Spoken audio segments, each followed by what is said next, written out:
જય અંબે વિદ્યાર્થી મિત્રો, તમે ગયા લેક્ચરના વિડીયોમાં 3 પ્રવૃત્તિ કરેલી હતી.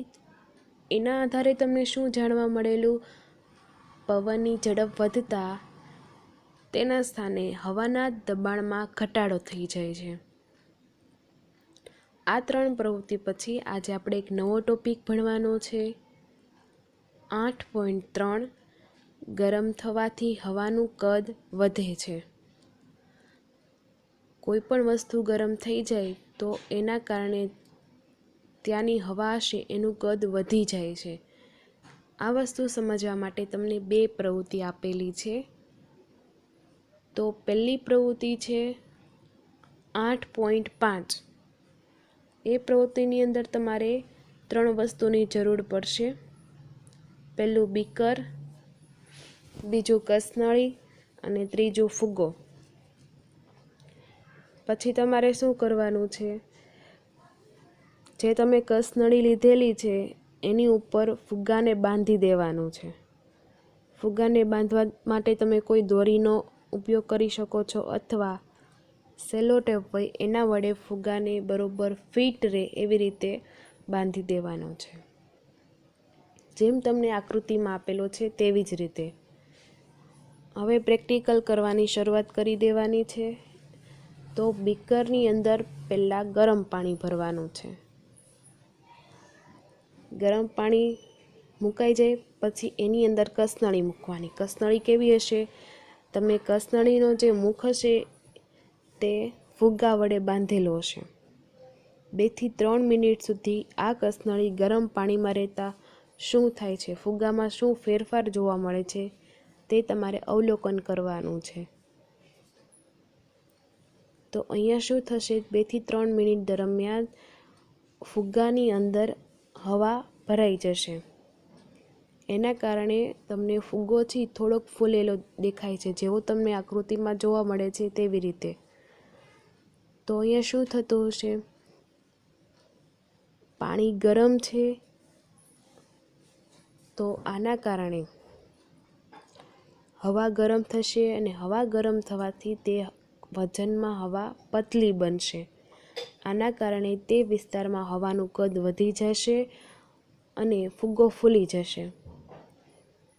આ થિયરી આ તમને પ્રેક્ટિકલ ઉપરથી ખબર પડે છે. પછી કસનળી તમારે બહાર કાઢી લેવાની છે.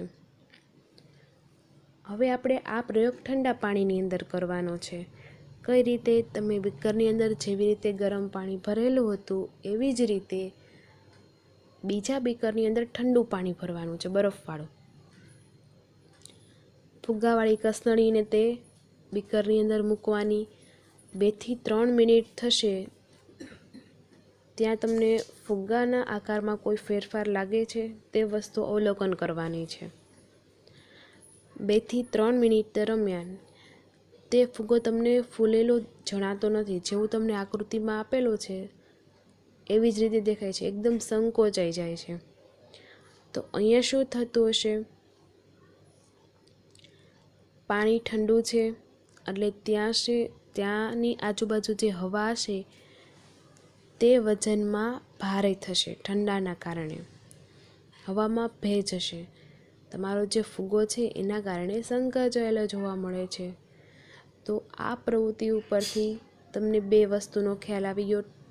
ગરમ પાણીની અંદર કસનળીમાં જે તમે ફુગ્ગો બાંધેલો છે તો કેવી પરિસ્થિતિ લાગે છે અને ઠંડા પાણીમાં કસનળી મૂકો છો તો ફુગ્ગો કેવો લાગે છે. તો હવે એના જેવી બીજી પ્રવૃત્તિ છે તે જોઈએ. પ્રવૃત્તિ 8.6. આ પ્રવૃત્તિની અંદર તમારે એક સાવચેતી માટે વસ્તુ મૂકી દેલી છે. સળગતી મીણબત્તી વડે કામ કરવામાં કાળજી રાખવાની. જ્યારે કોઈ કેમિકલ સાથે કામ કરવાનું હોય અથવા કોઈ ગરમ વસ્તુ સાથે કામ કરવાનું હોય એટલે હંમેશા એક સાવચેતી તમને આપે જ છે. તો અહીંયા તમને જે સાવચેતી આપેલી છે એ તમારે વાંચવાની છે અને તમારે ધ્યાનમાં પણ રાખવાની છે. આ પ્રવૃત્તિની અંદર તમારે 2 ખાલી કોથળી લેવાની છે અથવા ખાલી પેપર કપ લેવાના છે. જે આઈસ્ક્રીમના કપ આવે તે પણ ચાલે. તો આપણી પાસે પેપર બેગ હોય તો એનો જ ઉપયોગ કરી લેવાનો. હવે તમારે શું કરવાનું છે, તમને 2 પેપર બેગ મળી ગયા, 2 અથવા પ્લાસ્ટિકની કોથળી મળી ગઈ છે. ચાલો એક વસ્તુ કમ્પ્લીટ. પછી ધાતુ કે લાકડાના સળિયા હોય તમારી પાસે પડેલા હોય તો એને થોડાક જોઈ લેવાના. લાકડાના હોય તો લાકડાનો ચાલે અને ધાતુનો હોય તો ધાતુનો ચાલે. હવે તમારે જે આ 2 કાગળની તમે કોથળી લીધેલી છે એને ત્યાં બંને છેડે બાંધવાની છે દોરી વડે. જેમ તમને આકૃતિમાં આપેલી છે એવી રીતે તમારે બાંધી દેવાનું છે. પછી સળિયાના મધ્ય ભાગમાં દોરાના ટુકડો બાંધીને ત્રાજવા જેવી રચના તૈયાર કરવાની છે. જેમ તમને ત્રાજવું, તમે ક્યારેક ગણિત સબ્જેક્ટ ભણતા હોય તો એમાં કંઈક ત્રાજવા વિશે આવેલું હોય તો ખ્યાલ હોય, અથવા તમારે ઘરે ત્રાજવું હોય તો કેવા આકારનું હોય છે તો તમને થોડો ઘણો ખ્યાલ હશે. તો એવી જ રીતે તમારે અહીંયા ગોઠવણી કરવાની છે. બંને છેડે તો ખાલી કોથળી હશે અને જે વચ્ચેના ભાગમાં આપણે એકદમ સેન્ટર વચ્ચેના ભાગમાં તમારે દોરી બાંધીને રાખવાની છે. એટલે આ તમારો પ્રયોગની સાધન સામગ્રી રેડી. હવે આપણે પ્રયોગ કરવાની શરૂઆત કરી દેવાની છે. તો અહીં તમારે શું કરવાનું છે, પહેલાં તો 2 કોથળીઓ છે એટલે 2માંથી કોઈ પણ એક કોથળીને તમારે પસંદ કરવાની. કોઈ પણ એક છેડે તમારે મીણબત્તી મૂકવાની છે.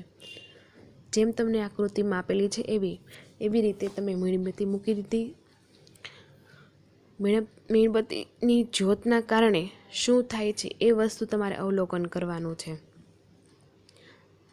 મીણબત્તી સળગતી હશે એટલે એના કારણે શું થવાનું છે, આજુબાજુની હવા ગરમ થાય છે.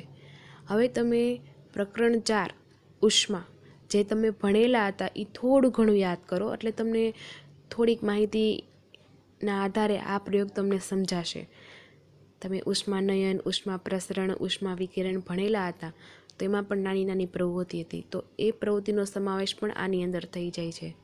તમે જેવી મીણબત્તીના આધારે હવા ગરમ થવાની છે, હવા ગરમ થશે એટલે તેની આજુબાજુની હવા પતળી બની જશે અને વજનમાં હલકી બનશે. વજનમાં હલકી હોવાના કારણે તે ઝડપથી ઉપરની તરફ ગતિ કરે છે. હવા ઉપરની તરફ ગતિ ક્યારે કરે, જ્યારે તે વજનમાં હલકી હશે ત્યારે, અને હવા થોડી ગરમ હશે. આના કારણે હવા ઉપરની તરફ જાય છે. ઉપરની તરફ જવાથી તે કોથળીને ઉપરની તરફ ધકેલે છે. જેવું તમે આકૃતિમાં જોઈ શકો છો, હવા ઉપર જશે. જે પોલિથીન તમે લગાડી છે તે પણ ઉપરની તરફ ગતિ કરશે એટલે ત્રાજવાની અંદર અસંતુલન પેદા થાય છે. તે ભાગ તમને ઊંચો જોવા મળે છે જ્યાં તમે મીણબત્તી મૂકેલી છે ત્યાં. તો આના આધારે તમે થોડું ઘણું જોઈ શકો છો કે ગરમ હવા ઠંડી હવા કરતાં હલકી હોય છે. આના કારણે જ ધુમાડો ઉપરની તરફ જાય છે. જેમ ગઈ પ્રવૃત્તિ એટલે કે 8.5માં તમે શું જોયેલું હતું કે ગરમ પાણીમાં ફુગ્ગો ફૂલી જતો હતો કારણ કે હવાનું કદ ત્યાં વધી જતું હતું. એના કારણે ફુગ્ગો તમને ફૂલેલો જોવા મળતો હતો. અને બરફવાળું જે પાણી હતું ત્યાં કસનળી મૂકેલી હતી તો ત્યાં જે ફુગ્ગો છે સંકોચાયેલો જોવા મળતો હતો. એના ઉપરથી તમને ખબર પડી ગઈ થોડી ઘણી કે હવા છે ગરમ થવાથી એનું કદ વધી જાય છે. હવે આ પ્રવૃત્તિની અંદર પણ એવું છે. મીણબત્તીના કારણે ગરમી પેદા થાય છે તો ત્યાં હવાનું કદ વધી જાય છે, ઉપરની તરફ ગતિ કરે છે અને જે પ્લાસ્ટિકની તમે કોથળી મૂકેલી છે થોડીક ઉપરની તરફ ખસે છે. આના કારણે અસંતુલન પેદા થાય છે. તો આ વસ્તુ સાબિત થઈ ગઈ છે. હવે તમને એક જે પેરેગ્રાફ આપેલો છે, છેલ્લો પેરેગ્રાફ, એમાં શું કહેવા માગે છે કે કુદરતમાં એવી અનેક પરિસ્થિતિ સર્જાય છે જે કોઈ સ્થળની હવા ગરમ થાય તો તે ઉપર ચડી જાય છે અને ત્યાં ઉપર ચડે છે એટલે ત્યાં હવાનું દબાણ ઘટે છે અને આજુબાજુની જે ઠંડી હવા છે તે જગ્યા પૂરવા માટે ત્યાં આવી જશે. હવે તમે પ્રકરણ 4 યાદ કરો, એમાં તમે એક ભૂલહેર, સમુદ્ર લહેર આ 2 ટોપિક ભણેલા હતા. તો ત્યાં શું કહેવા માગતા હતા કે દિવસ દરમિયાન અને રાત્રિ દરમિયાન અલગ અલગ ઘટના બનતી હતી. દિવસ દરમિયાન શું થતું હતું, જમીન ગરમ થઈ જતી વધારે પડતી. સમુદ્રમાં પાણી મોજાના કારણે જાતું હોય આવતું હોય તો ત્યાં પાણી ગરમ થશે પણ જમીન કરતાં થોડું ઓછું ગરમ કરશે. તો જમીન વધારે ગરમ હશે, ગરમ થવાથી તે જમીન પરની હવા હલકી બની જશે વજનમાં અને એના કારણે તે ઉપર ચડશે. તો જે જમીન ઉપરથી હવા ઉપર ચડી ગઈ છે તો ત્યાં જગ્યા ખાલી પડશે, તો સમુદ્ર પરની જે હવા છે તે તેની જગ્યાએ આવી જાય છે. તો આવી રીતે ચક્ર ચાલ્યા રાખે છે. દિવસ દરમિયાન અને રાત્રિ દરમિયાન એનાથી ઉલટી પરિસ્થિતિ જોવા મળે છે. તો આ ટોપિક અહીંયા પૂરો થાય છે. જેટલું ચલાવેલું છે તે મારે એકવાર વાંચી લેવાનું છે.